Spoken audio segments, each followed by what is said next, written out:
Hiya, and welcome back to Where the Demon Lurks. Let me lower my microphone. That was a terrible idea. The game that teaches us that... I can't think of anything. I genuinely can't think of anything. Anyways, let's just hop right in.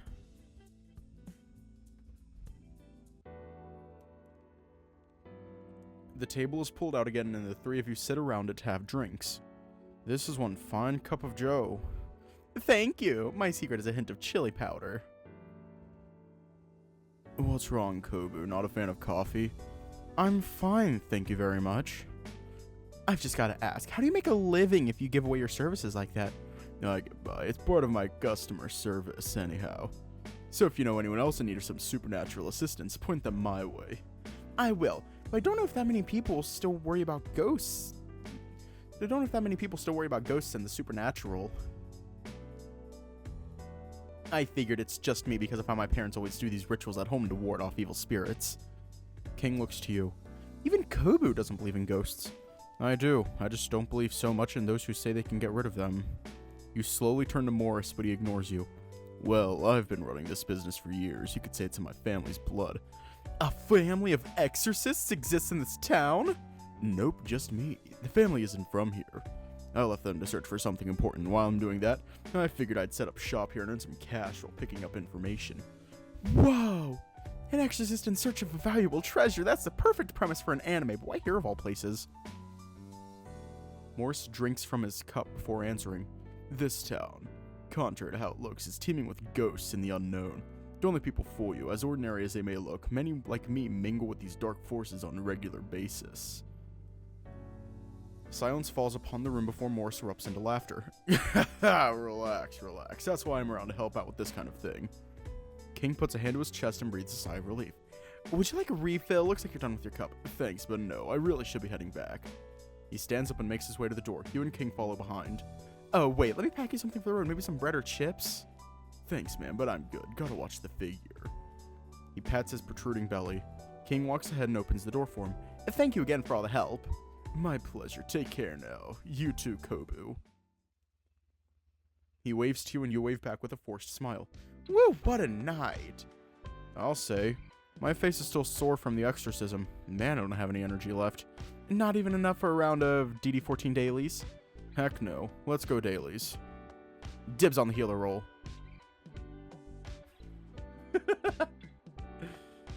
Okay, I'll look at the toast page. I'm looking at the toast page. There's Morris.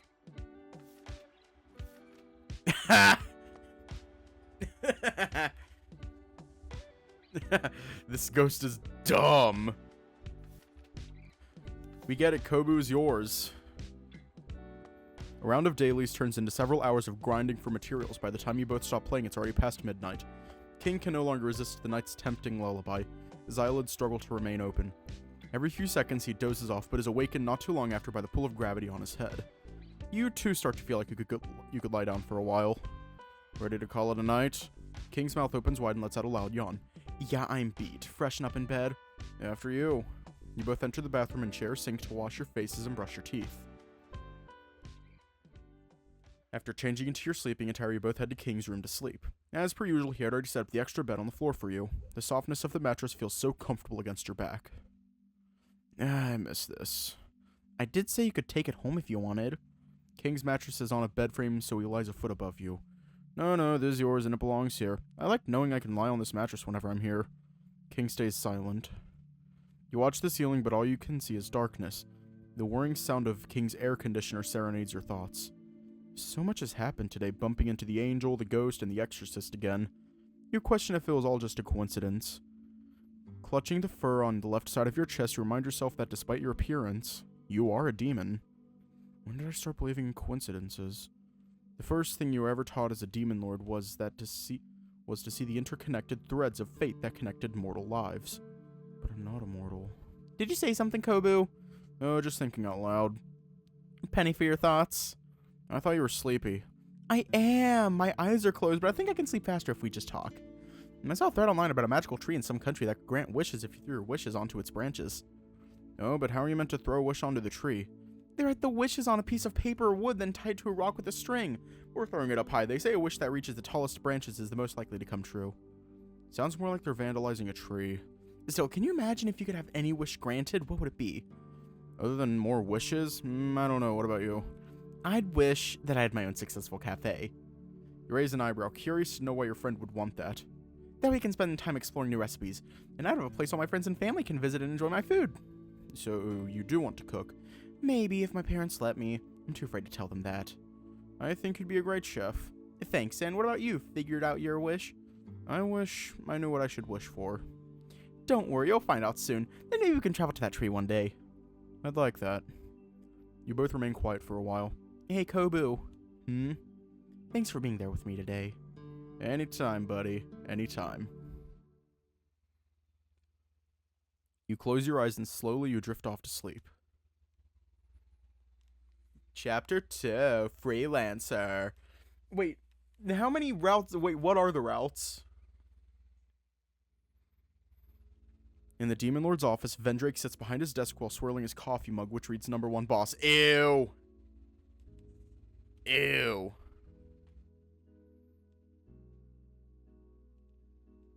Ew. Another successful day at work complete, having just approved another upgrade to the security forces around the underworld. He swivels his chair around to observe the 2 golden statues that have been recently erected in his honor. Ever since taking on the mantle of Demon Lord, the pot-bellied demon has made a ritual of taking some time to admire his gifts to himself for a job well done. The statue of Vendrake's left is of himself standing proudly, keeping vigil as the eternal protector Vendrake sees within himself. To his right, a statue of Kobu's father. Vendrake puffs out his chest while looking upon his former master's effigy. My lord. The demon walks over to the statue. His smile falters as he studies the late Demon Lord's face, a sense that something was not quite right. Is that a smudge up there? Begrudgingly, Vendrake returns to his seat. It creaks loudly under the weight of his ample behind. A magical circle appears above his left hand and he brings it close to his ear. Nox, get in here! You called, Lord Vendrake? Vendrake gestures to the top of the statue. Deal with this unsightly spot. I want to have a speck out of place in my office. And have whichever custodian is in charge of cleaning my office be sent for re-education. I'm sorry, my lord, but you sent that custodian there just last week. Right now, there are only a handful of them left in the city now that most demons have been relocated to serve in the torture zones. All right. First, get that demon back in here to clean that smudge, then send him back for education. As you command, Lord Vendrake. Will that be all? Of course not. You have the reports ready from the freelancers. The frog drifts backwards a touch, anticipating that Vendrake might throw something at him. I'm afraid I haven't been able to go through the latest reports. Vendrake shakes his head in umbrage. Not good enough, Nox. I expect better from my number 2. Yes, my lord. It's just that there are so many complaint forms to go through every day, and I am but one demon. Smoke flares out of Vendrake's nostrils. His eyes remain ever fixated on his second in command. How many times have I told you to just burn them? These lackeys have become too soft under Kobu's rule. Now even the meager notion of work causes them to bemoan and bother. Well, they will It's time to drink water. Demons once more. And they It's will do time so to the drink hard water. way. Burn those complaints once we are done here, you It's understand? time to drink water. Yes, my lord. It's time to drink water. Nox conjures a small portal beside him and an equally small cream-colored folder pokes out of it for him to grab. Then I'll proceed with the freelancer support. Out of the freelancers we contracted since Kobu left, each and every one has filed a report in turn. Vendrake bites onto his cigar impatiently. Those freelancers better not be slacking off just because they are on Earth. It's been months since they've been sent up there. If I hear another failed report... The interior of Vendrake's potbelly mouth glows red, as they're ready to spew fire upon the frog at a moment's notice. Nox carefully floats further back to be sure that he is out of range.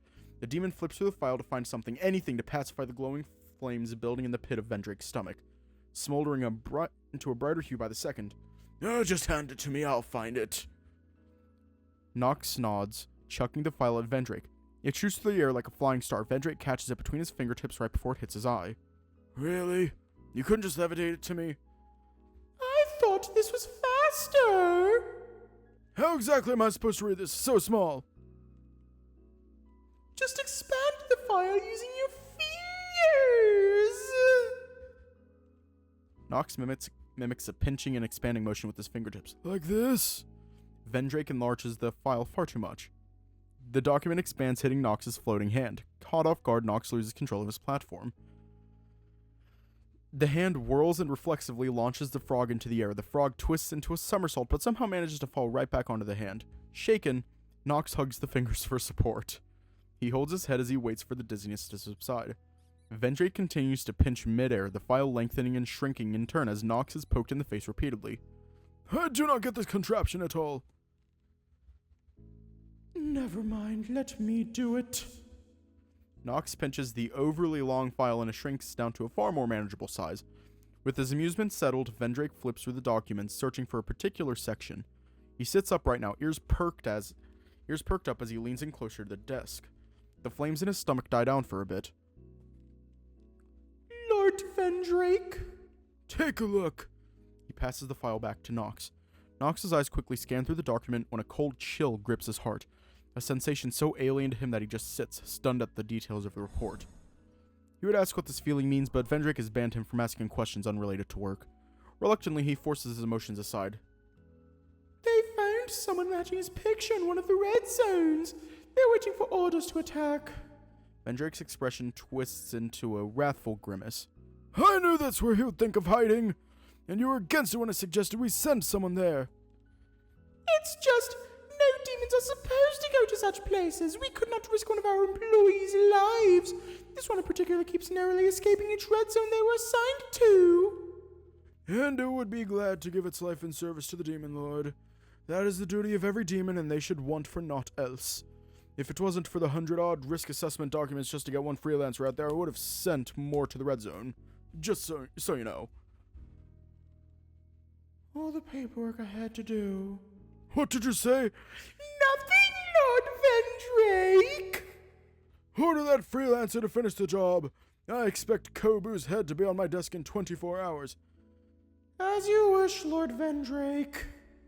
Nox turns towards the grand door and makes his leave. Vendrake leans back against his seat and kicks his feet up onto the table. A soft smile spreads across his stomach. Just a little longer and everything will be set right. Just a little longer and he will have fulfilled his purpose. If this goes as planned, I wonder how I should celebrate my success. I could always use another self-portrait. Or perhaps... Nox floats through the demon city. He abstained from using a portal so he could have some time to himself. The city smells unfamiliar to the demon. Gone are the greasy smells of the food vendors or the warm, spicy scent of the different demons walking side by side. Now, nothing lingers in the air. As he floats along the empty streets, he notices a six-legged demon walking through, sucking up dust that has accumulated. The demon wheezes before leaning against a nearby wall. Clouds of dust escape their lips as they try to catch it in their hands.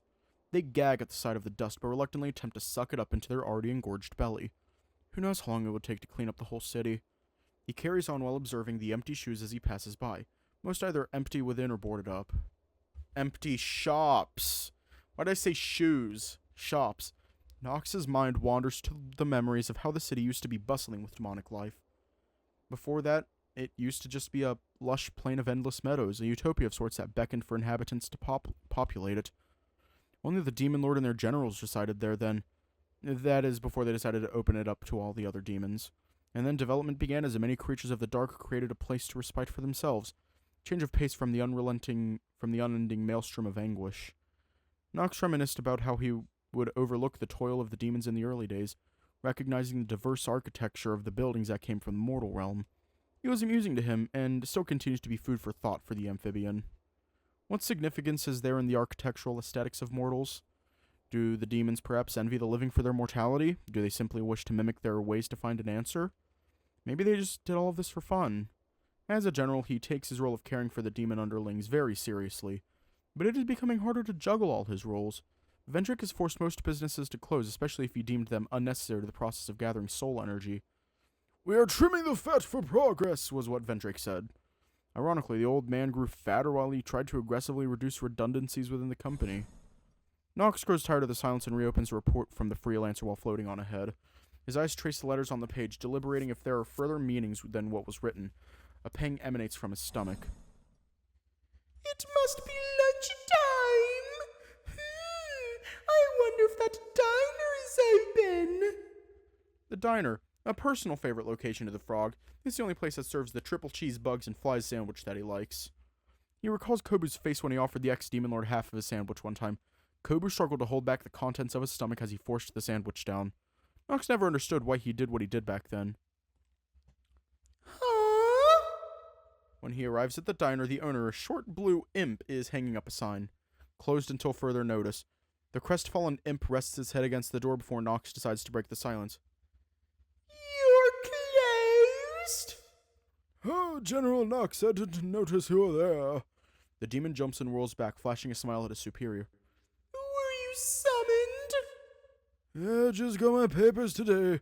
My business has been marked as redundant. Tried getting a contract to keep my shop going, you know. I told them I could feed the working demons, but it got rejected.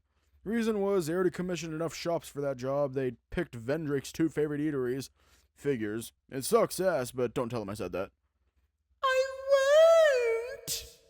What's going to happen to these sandwiches then? I'm sorry, General Knox. I don't know what to tell you. Unless they loosen up on this never-ending crunch, there'll be no sandwiches for me. But here. The demon hands a piece of paper to the frog, the size of it small enough to fit into Knox's hands perfectly. He wonders the possible lengths the imp went to write it down. I meant to give it to you when I saw you. It's a recipe for your favorite sandwich. Maybe you can make it when you have the time. Here's my thanks for helping me to start up my business in the first place. Think nothing of it. I was just doing my duty to look out for all the demons. Knox glances at the paper in his webbed hand. He doesn't bother with reading it. Somehow the premise of making his own sandwiches is not what's bothering him. Thank you for this, but it just won't be the same. The demon just nods slowly. I'd advise against looking for another place to eat around here. They're all probably busy trying to meet the demands of the workforce on the torture floors. He walks towards the elevator hub. After a few steps, he stops and glances back. He looks on with misty eyes before finally turning forward and walking off into the darkness. Knox croaks loudly as he stuffs the paper inside his file. His hunger is now overtaken by something else. Sour thoughts surface into the forefront of his mind. Relocation of staff in different sectors, a hollow metropolis, the freelancers report in his master's orders. No! He slaps himself for even once doubting his duties to the demon lord. His feelings have no place in this company. He must fulfill his purpose and obey. That is what a good tool does. He opens a portal back to his office, leaving behind the ghost town and his memories of a better time. I'm having too much fun voicing Knox. Outside of Sunnyfruits, a hunched-over figure watches the entrance from within a shadowy alley.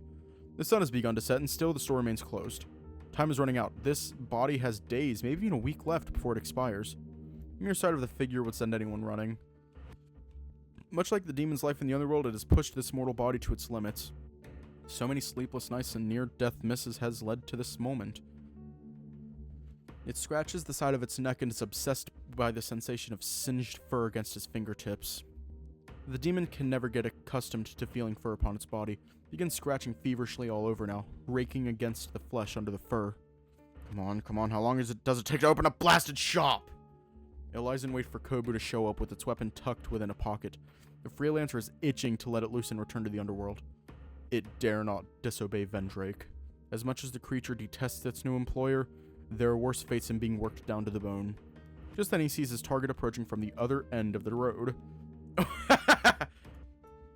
Kobu and the unimportant alpaca are talking to each other as they open up the store.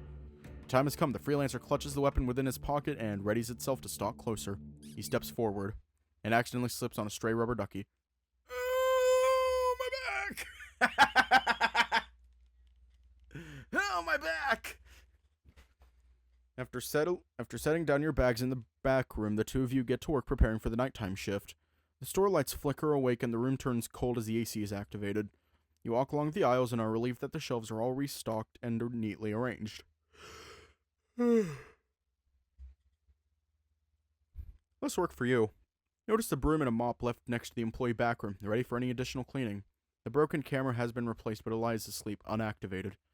As you return to the front counter, King approaches with his hands behind his back. Hey there. Restock the shelves completely for us. That's fantastic. Let's have a chat first before... Oh! The alpaca waves to someone behind you.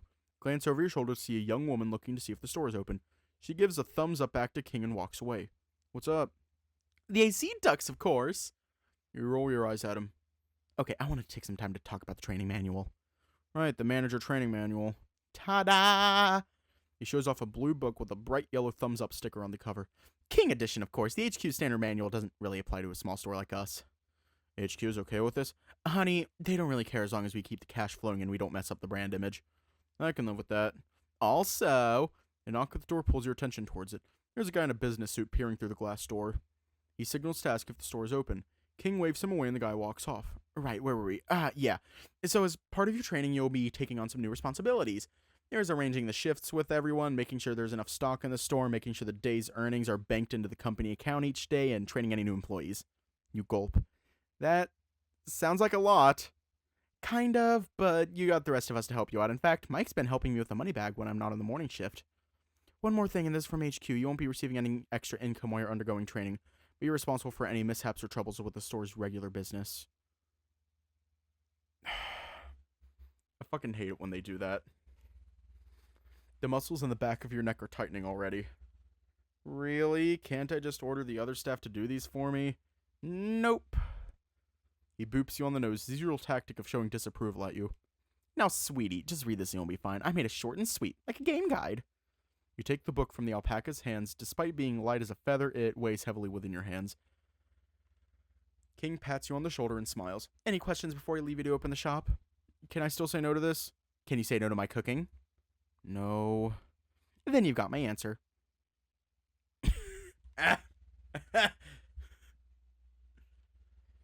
King chuckles and heads for the back room. You hold the bright blue book close to your face and sign defeat. Your muddled feelings leave you scratching your head. There's so much on the line, yet what scares you the most is letting King down. As you set the book down on the counter, you sense something looking at you. Turning towards the door again, a hunched man glares at you intensely from a short distance. He then closes the gap, slowly walking towards the store. Your fur stands on end at the side of his ghastly face. You think the guy's a fox, or a fox that was run over to be more exact. Sorry, but we're not open yet, at least not until you're gone. Though you gesture to exaggerate your message, he continues to stand there. What's with this guy? His hand reaches out for the door before walking in. Hey, I said we're not... With his other hand, the figure holds out a demon eye the size of a grapefruit, its iris fixed upon you. You freeze. Your brain instantly makes the connection. This time, it's a real hunter, a freelancer. He holds the eye out and the pupil sharpens. It's getting ready to fire. Hey, come on, we can talk this out. The freelancer stares unflinching, approaching as he squeezes the eyeball tighter. There is nothing to talk about. You inch closer and closer towards him, your gaze never once leaving the eyeball's pupil. Come on, there has to be tons to talk about. How are things in the underworld? He sees what you are trying to do and squeezes the eyeball harder. You hear a humming sound as the eyeball starts to glow at the center of the pupil. It's still too far to snatch. You would have saved us all a lot of trouble if you just died that night. Maybe that's a sign that I should keep on living. Why break the winning streak, I say? Your eyes remain focused on the weapon, a sharp light coalescing at the pupil, a high-pitched sound beginning to ring out. Just a little more. Look, you don't need to go through all this trouble. What if I give you some hair? Maybe that would be enough to say I'm dead. And then we can all be on our merry way. You have no idea the agony I went through to get here. And now... You lunge for the freelancer's arm, grabbing hold, you shove it upwards, throwing his aim off kilter as the beam shoots into the ceiling. You dig your claws deeper into the freelancer's wrist, trying to force him to drop the weapon, but the demon does not relent. He bellows in pain and throws a punch at your face, but you catch the hand just in time. Locked hand in hand, neither of you can make a decent move. Both of you struggle to overcome one another. One fighting to complete his mission, the other to survive. Kobu, what's that noise? Don't come in! Your eyes widen in fear. You can't let King get involved.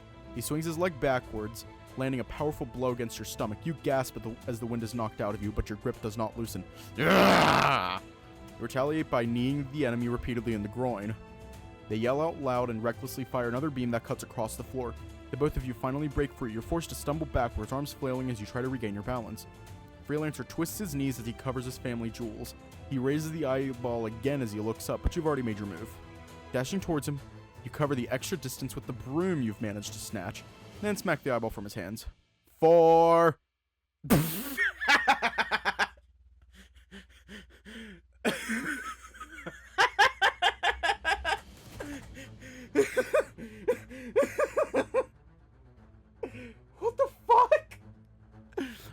flies in the air, then bounces among the wares on the shelves.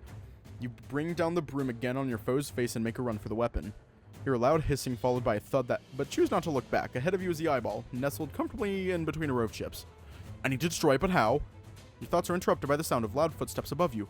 Turning your head up, your jaw drops. The freelancer on all fours is crawling like a spider rushing to its prey. Her eyes more bloodshot than ever before. Your breathing is erratic and every fiber of your body tenses. It's a race to the eyeball. But the freelancer leaps ahead and snags the weapon before you do. You nearly slip but manage to turn and start your retreat towards the counter. I'm not going to make it!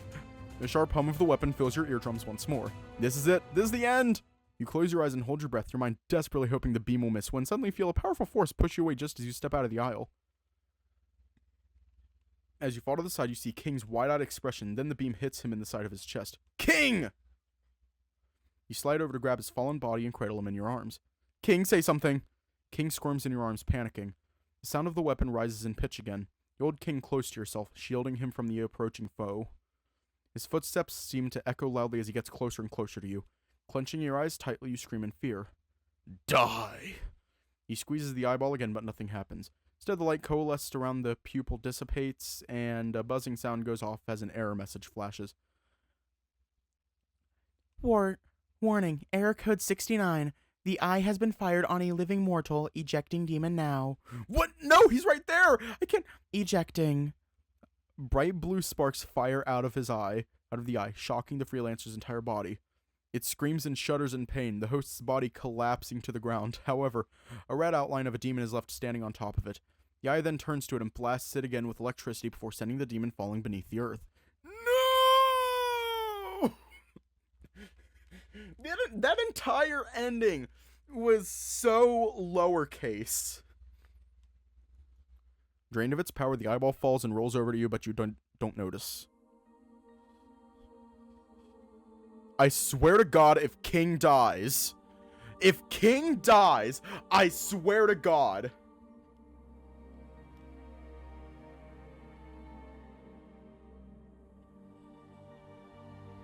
I swear to God.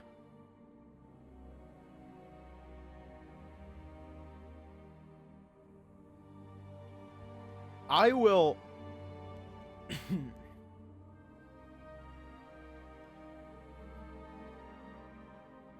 You open your eyes and see King flailing his arms about. Kobu, I can't see what's happening. It's all black. King, I'm here. Everything's going to be okay. I'm taking you to the hospital.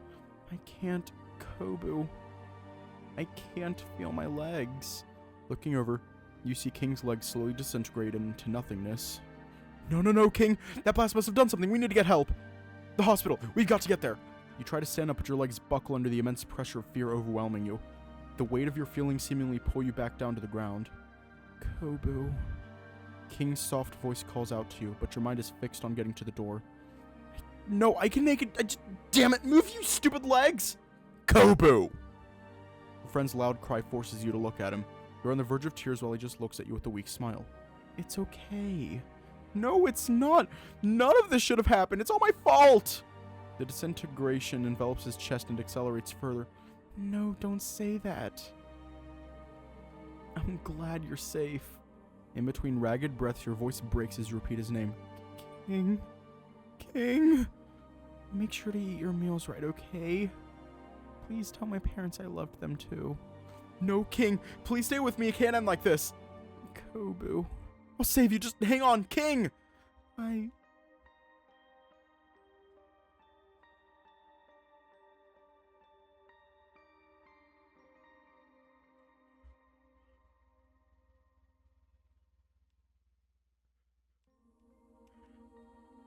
Emotional damage.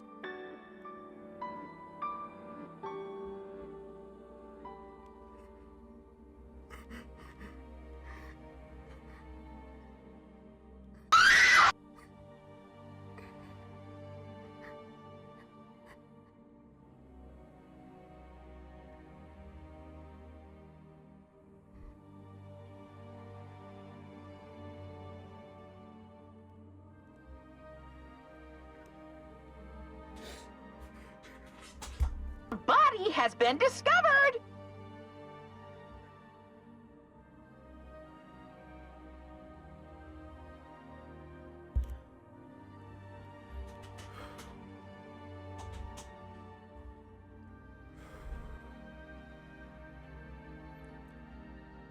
I'm gonna kill a bitch.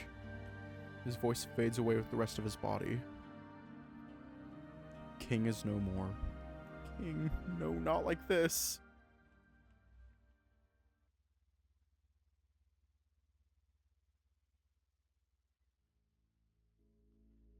Mere minutes after the freelancer was defeated, Vendrake sits in front of his desk going through yet another demon's written request for days off. He shakes his head.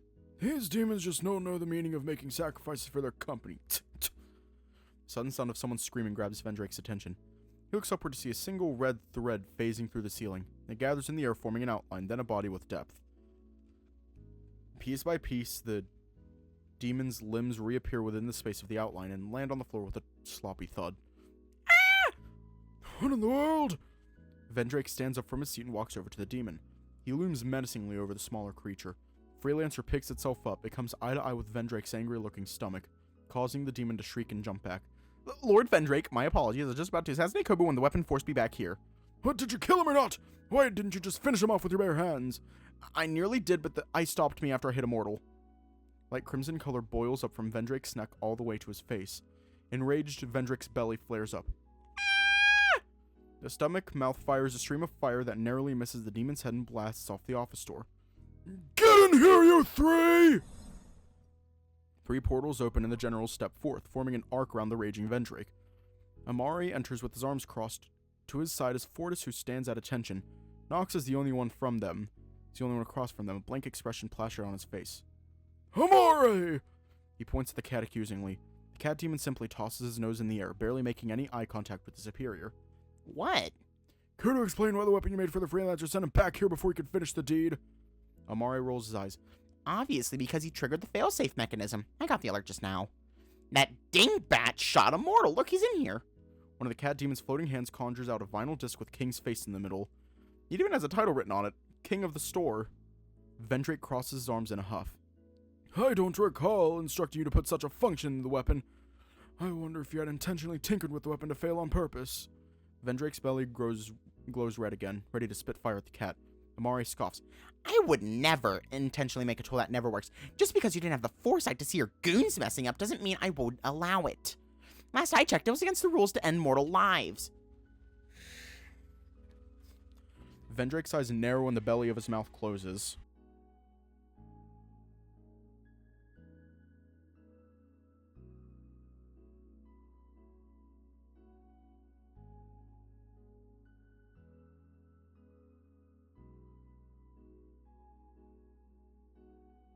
Fortis relaxes his shoulders while Nox continues to watch the scene play out.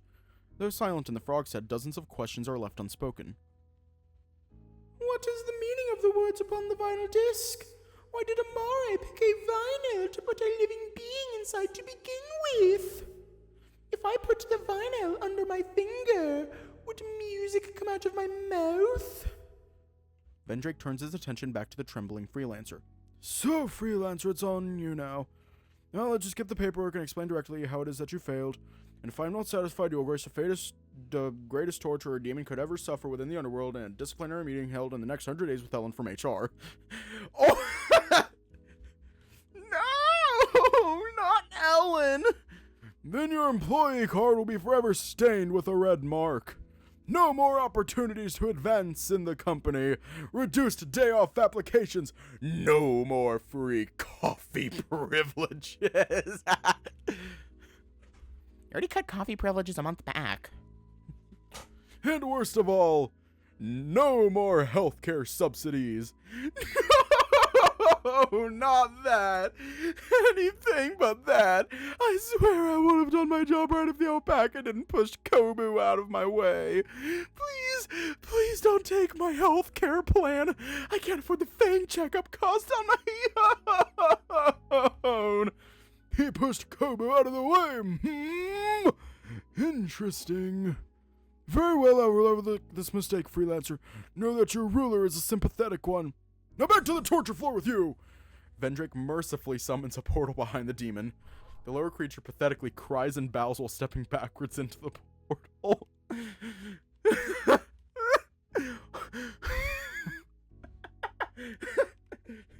Ellen from HR and losing health care. That's what he's worried about. worried about dying. He's about losing his healthcare coverage. The creature pathetically cries and bows while stepping backwards into the portal. Everyone's eyes are upon Vendrake, wondering, what is he planning? The demon returns to his seat and points to Amari. So that mortal is within the disc. Yes, body and soul. Free him. I'd like a word with Kobu's savior. You can't do that. He'll see us. He'll see all of this. Living mortals aren't supposed to be here. Silence, Fortis! I wasn't speaking to you. If you have the time to run your mouth, you would do better to train your brothers to guard the gates more efficiently. Fortis closes his mouth and looks to the floor. He clenches his fists and bites his lip, as if holding back a needless argument that he'll lose. Amari, I just want to talk to the little mortal. Help the mortal process what he saw. Now do as I say! But I don't have another way to put him back in a disc after I take him out. If I blast him again, maybe he'll be forever stuck as the next disc. No buts, or it'll be your butt going for re-education. The rest of you better keep your mouths shut while I do my job. He waves his finger to all three generals like a school teacher telling their students off. Do it! Amari puts on a pair of gloves and sets the vinyl disc down midair. He brings a finger close to its surface, just barely touching it. The disc now starts to spin slowly, vibrating, playing a gentle tune out of Amari's gloves. Then, in a few quick turns of the disc, the tune changes as thin green notes spin out of the grooves. The melodic notes gather before the group, spinning rapidly, the manic tune preceding a blinding green hue out of which King appears. What? King grabs the side of his pants and looks dumbfounded at his surroundings. It's time to drink water. The alpaca's knees It's are time to trembling drink at the sight of water. 4 vicious-looking characters staring at him. It's time Their to drink unusual water. eyes and appearances lead him to a conclusion. It's time to drink water. I'm in hell! He grips his pompadour while he breathes rapidly. Oh my god, oh my god! Welcome to the underworld, mortal. This may seem alarming to you, but be assured that you are very much still alive. I'm alive! Oh no! Haven't been sent here early because I took that extra free sample at the store the other day! I swear I didn't know that was such a sin! No, mortal, that is not why you're here. Let's start with something simple. What is your name? I'm King Domeric. Nice to meet you, King. I am Vendrake, the Demon Lord, and these are my generals who help me govern this realm. Do you remember anything about what happened before you arrived here? Last thing I remember was the store. I got shot. Yes, that unfortunately was a mistake for one of our freelancers. He was an escaped fugitive, you see. A fugitive? Yes, a demon who may bring harm to the balance of our world the longer he stays on Earth. Who are you talking about? You know who. Kobu. King's eyes widen. No, wait, I know Kobu. He's my friend, not a demon. That's what he wants you to think. He's only using it to hide his tracks. Why else would he keep this secret from you? How long have you known him? Can you really trust someone you've spent so little time with? I've known him for over a year. A year? I forgot how quickly your kind expires. 2 years is no different than a month. Don't you think something is off? Why would you end up here talking to us, beings of immeasurable power? Surely you are not that in denial of the truth. As if he has convinced you otherwise, I wonder what other lies he spun. King stands in silence, his hands falling to his side. Face it, your friend is a wanted demon. Both Amari and Fortis shift in their positions. Nox remains unwavered and blinking. He will say and do anything to avoid facing justice, but you can change that. You can help us, and in doing so, I can promise your standing during your time of judgment will be more favorable. King's voice is low and soft now. What are you asking me to do? I can send you back, King, like nothing ever happened. I just ask that you help me finish the job. We'll give you the tools you need, it won't leave any mess. With a snap of his fingers, Vendrake conjures up a large eye, just like the one that shot King. The eye floats towards King and hovers just within his reach. King reluctantly grabs the eye and stares at it. Vendrake's face breaks into a smile, until the alpaca throws the eye right back at him. Fortis gasps while one of Amari's floating arms gives a thumbs up to King. The eye slides off Vendrake's face. He slams his hands on the desk and abruptly gets up. Insolent mortal! You dare strike the Demon Lord! He reaches into his stomach and pulls out the golden scepter. With a wave of the rod, the desk flies into the air and crashes right at the office entrance, blocking any hopes of escape. Vendrake stomps forward and aims his scepter at the alpaca. Despite the hostile display of strength, King stands unflinching against the large demon. I'd do it again in a heartbeat. Say which one about Kobe, but he would never lie to me about our friendship. If he really left, I'm sure it was to get away from you, you two-faced creep. Ha! Vendrake raises his scepter. Then you are of no use to me! Vendrake! Stop! No! King throws his arms up in the air to protect himself and closes his eyes as Vendrake brings down his scepter and hits the alpaca in the head. Nothing happens. Why isn't it working? Reveal your secrets. He smacks King in the head 2 more times. All it does is make the pompadour bounce about. Quit it! King smacks his scepter away. Vendrake turns to Nox. Why isn't the spell working? I should be able to see his life history. He is not dead yet. That can be arranged. This is so silly.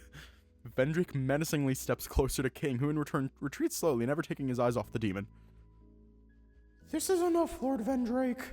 Vendrake stops. Delivering death is beyond our jurisdictions. Vendrake growls at King. You'll regret crossing me, mortal. Fortis! The large demon dog stands upright. Seize him! Fortis raises his arms and points at King. He steadies his breath before 2 small dog markings slither across his arms. Like bloodhounds after their prey, they fly out and wrap themselves around King. King recoils to the touch of the black appendages. They grip him firmly, making him lose his balance and fall to the ground. You won't get away with this! I have rights! Kobu will find a way to save me! Silence him! Shadowy binding extends up to King's mouth and subsequently gags him.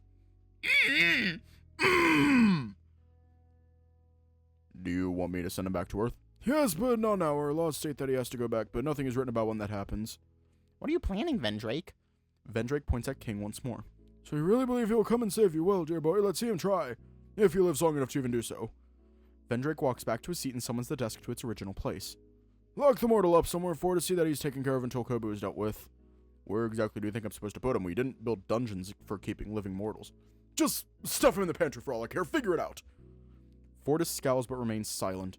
He walks over to King's squirming form and throws the alpaca's body over his shoulder. Fortis opens a portal. Wait! Oh, what's wrong? We don't know how a living mortal's body would react to the magic of our portals. Even more so, I just turned him back from a disc. Besides, if he's staying, I'd like to run some experiments on him if I get the chance, so I definitely need him to remain intact. Let's take a rain check on that, Amare, but sure, the long wait is then.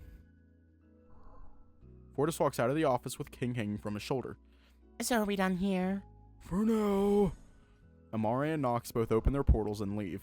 Left alone, Vendrake sits in quiet contemplation. That mortal's unwavering glare remains stuck in the demon's mind. That was so silly. You stare at your empty hands where your friend laid a second ago. Feels almost unreal how everything unfolded so quickly. You scream and beat the ground until your hands are sore red. King! You can only think about how you've failed once again, and this time someone else was caught in the crossfire.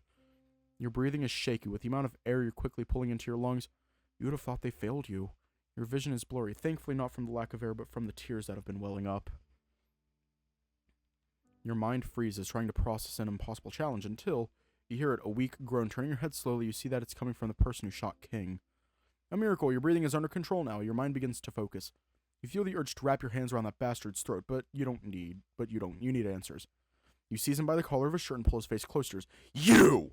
Why did you do this? Why did you get King involved? What sick promise did Vendrake make? The person blinks and then opens his mouth without saying a word. His gawking is getting to you until he starts to sniffle and cry, I don't know what you're talking about. Where am I even?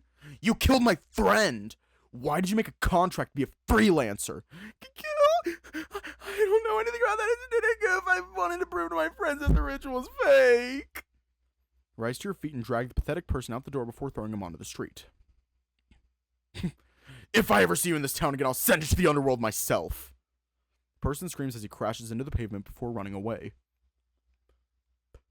You stumble back into the store. Your legs begin to buckle as you're forced to grab onto the counter to hold yourself up. Thoughts and emotions return like an unwanted guest. Knocking eagerly at the door for you to open it in your mind's eye, you clutch the left side of your chest. Huh? Your ears pick up the sound of something vibrating. Scanning the room, your eyes fall upon the weapon left on the floor. You walk over and pick up the cursed eye. The device starts to shake from the force of your grip. You want to throw it hard against the wall and be rid of it until you realize that something is displayed across the eye. Blue text read, Unknown non-demon entity sent to Amari Labs for investigation. You blink several times and reread the sentence. Sent King to the underworld. He's not dead! The news revitalizes your spirit. Without a shred of doubt, you decide you need to get to the underworld and bring King back. But how do I get back down there? That brief spark of hope is at risk of blowing out. Even if I get there, I doubt Vendrake will just let me leave that easily. Again, I need help, but who? The angel Lucian, he was sent by God. He could be a powerful ally. What about Morris? He's been in this town for a while. His tricks and knowledge of magic could come in handy. Maybe he knows a way to save King. Then again, the two of them would have their own agendas. Both want something out of you. Maybe it's better to call him the favorite Tostos you. Oh shit, it's the route decision. I think.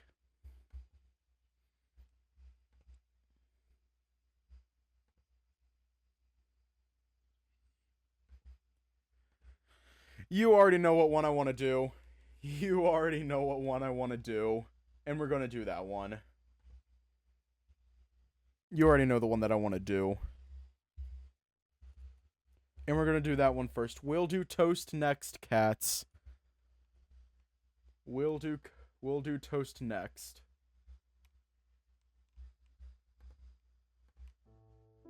I'm certain that Lucian can help me. Rush to the back of the room to get your bag and head out of the store. Only to remember you can't do that and leave the store closed. What am I doing? Pull out your phone and call Mike, asking him and his sister to cover your shift due to an emergency with King. They agree to help without asking too many questions. Quickly clean up any possible mess there was of the scuffle. After the pair come over, you take your leave and head for the Lazarus warehouse. Night encroaches with every passing second. Walk as fast as you can to your destination, all the while your mind is pestered with thoughts of King being imprisoned or tortured in the underworld. Once you arrive at the gates of the workshop, you see the crowd of workers exiting the premises. The warehouse takes on an orange hue from the rays of the setting sun. This building is wide enough to fit an entire football field, and King once told you this is where many eateries such as the shopping mall and Sunny Fruits get their produce.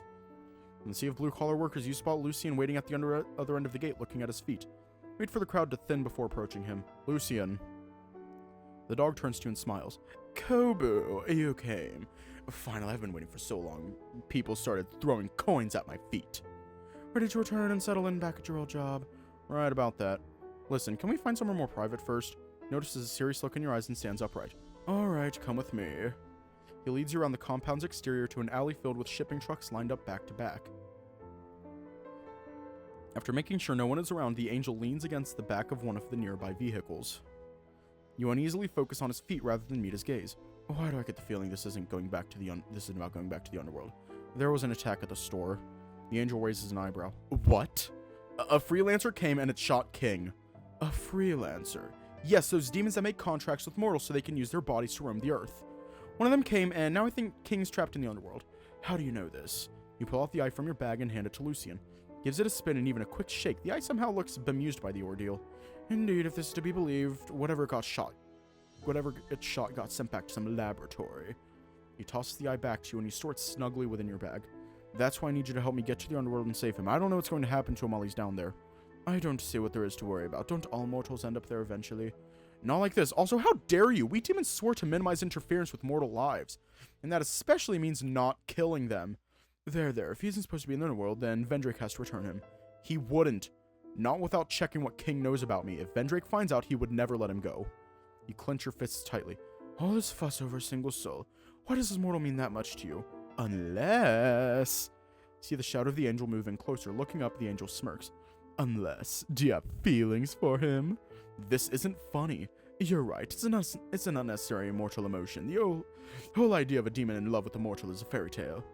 Lucian steps back and regains his regal composure. Can we focus? He's my friend. He's in danger. I have to save him. And you'll do anything to bring him back? Yes. Lucian tilts his head upwards. A stern gaze places a strong pressure upon your shoulders.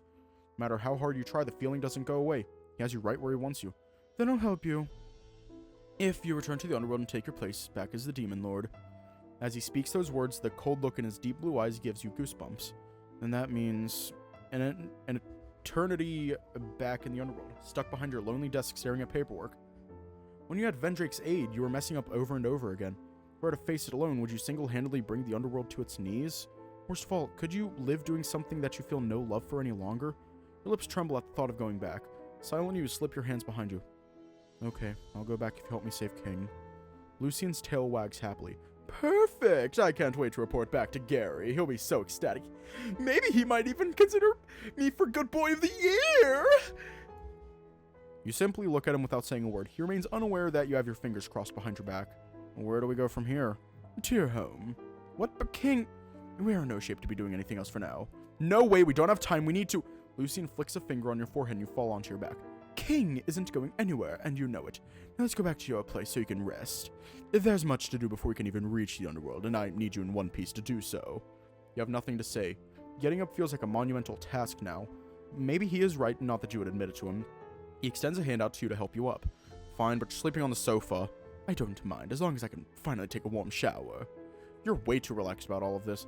Au contraire, Kobu, the smell of grease and gas is starting to fuse with my clothes.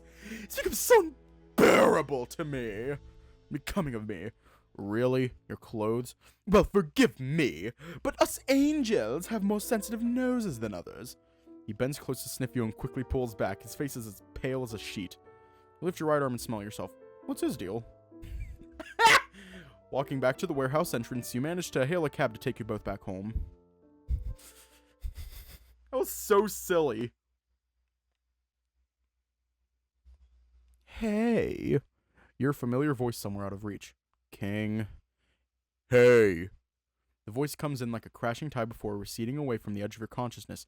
Your senses are numb and unbothered. New sensation emerges, a growing tightness that pushes down on your chest, soon accompanied by an aching weight that breaks your stasis. Wake up! Your eyes flutter open. Oh, Lucy. It takes a moment for your eyes to readjust to your living room. Lucian's face comes into clarity. Angel's nose is alarmingly close to yours as it sits directly on top of you. It's Lucian. You were mumbling that mortal's name in your uncomfortable slumber, tossing and turning. Oh, was I? Sorry. You drape your arm over your eyes. What time is it? About an hour to midnight. Oh, I can't believe I slept that long. Neither could I, particularly the fact that you need sleep at all. Lucian pulls himself back and stands. He follows you with a heavy groan. Hey, sleep is great. Don't knock it till you try it. It's a waste of time. By the way, your home, it's... He spins his wrist, trying to come up with the right words to say next. Small? Dilapidated, more like it. Ugh, it's a decent place for a convenience store clerk's salary, you know. But I see your finances are well spent. His eyes trail off to the pile of video game cases stacked haphazardly in the corner of the room. Your shoulders droop under the weight of Lucian's judgmental gaze. That's not important. It's my money. I can do what I want with it. How the mighty have fallen. Looks like you spend your years on Earth collecting junk. What is this? Lucian pulls out a jar with a figurine in it.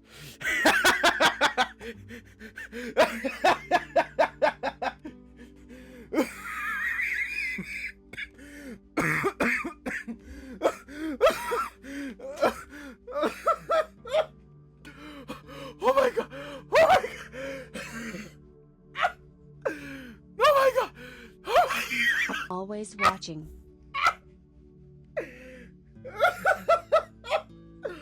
Oh my god! Oh my god! Oh my god! Oh my god! That's nothing. It was just a joke I was showing to King. It doesn't mean anything. Try to shake the toy out of the jar, but it keeps getting snagged by the neck.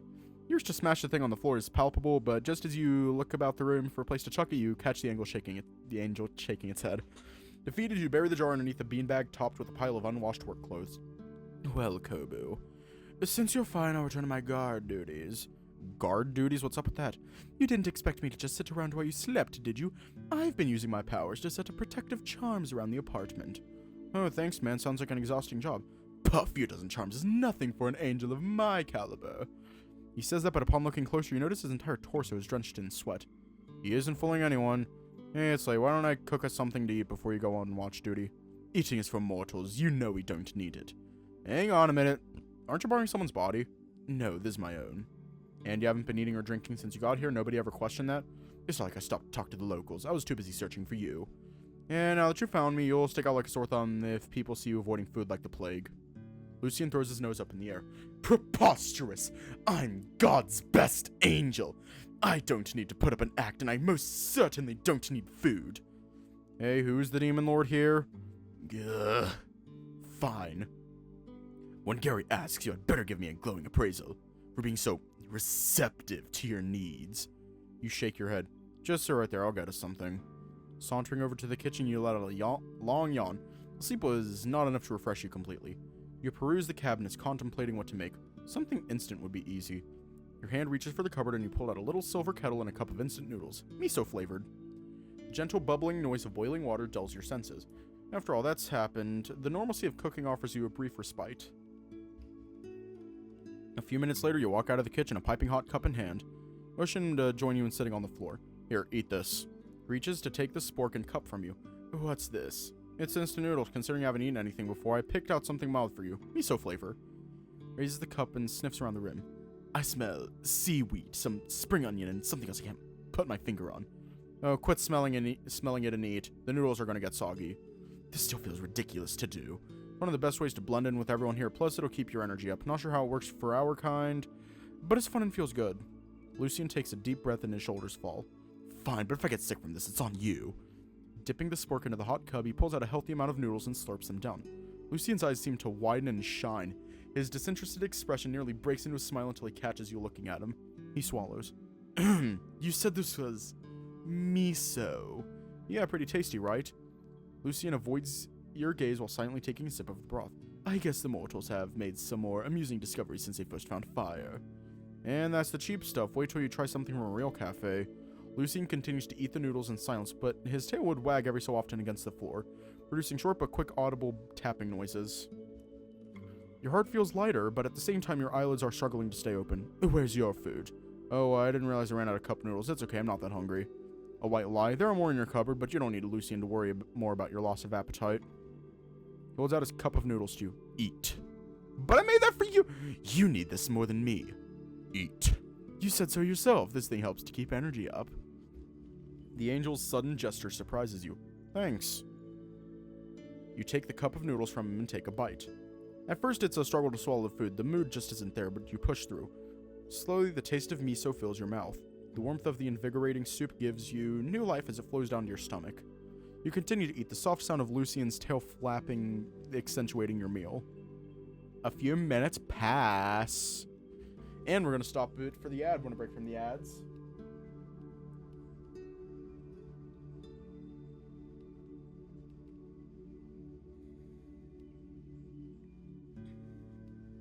This game is so silly.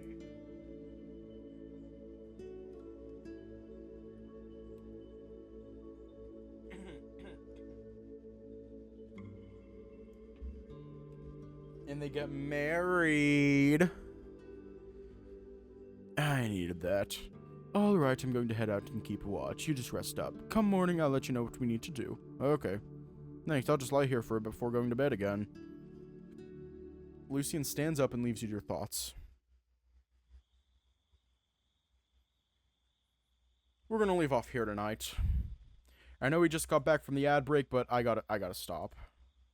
Ah, shit. Wrong button. That was amazing. Anyways, stay safe, have a good night, and I will see you all tomorrow.